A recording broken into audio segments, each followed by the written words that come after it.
DPRD Banyuasin melaksanakan sidang paripurna Hari Jadi Kabupaten Banyuasin yang ke-14 yang dihadiri Bupati Banyuasin Yan Anton Ferdian serta Gubernur Sumsel Alex Nurdin. Dalam sambutannya, Yan Anton Ferdian, Bupati Banyuasin, mengatakan keberhasilan Banyuasin di Hari Jadi ke-14 tahun ini merupakan keberhasilan bersama yang tentunya didukung oleh warga Banyuasin sendiri.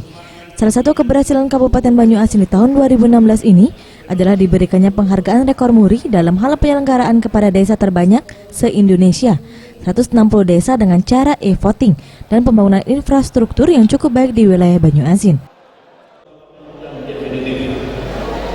Yang tentunya sampai dengan hari ini masih dalam proses penemuan identitas dan jati dirinya.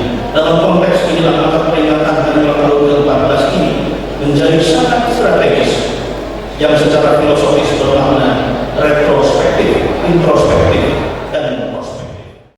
Sementara itu, Ketua DPRD Banyuasin Agus Salam mengharapkan di Hari Jadi Banyuasin ini dapat semakin mempererat kerjasama bersama Pemkab Banyuasin dalam hal pembangunan serta masyarakat Banyuasin dapat proaktif memberikan masukan dan saran terhadap Pemkab Banyuasin sehingga permasalahan di tengah masyarakat dapat terselesaikan dan diberikan solusi terbaik.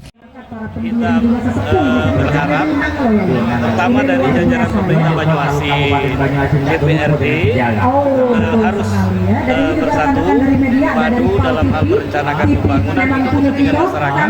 Masyarakat juga kita harapkan proaktif dapat memberikan saran dan masukan kepada DPRD dan pemerintah sehingga apa yang menjadi kesulitan masyarakat pemerintah mengetahui dan masyarakat menyampaikan. Faradu Satria, Septian Rizky, Sriwijaya TV.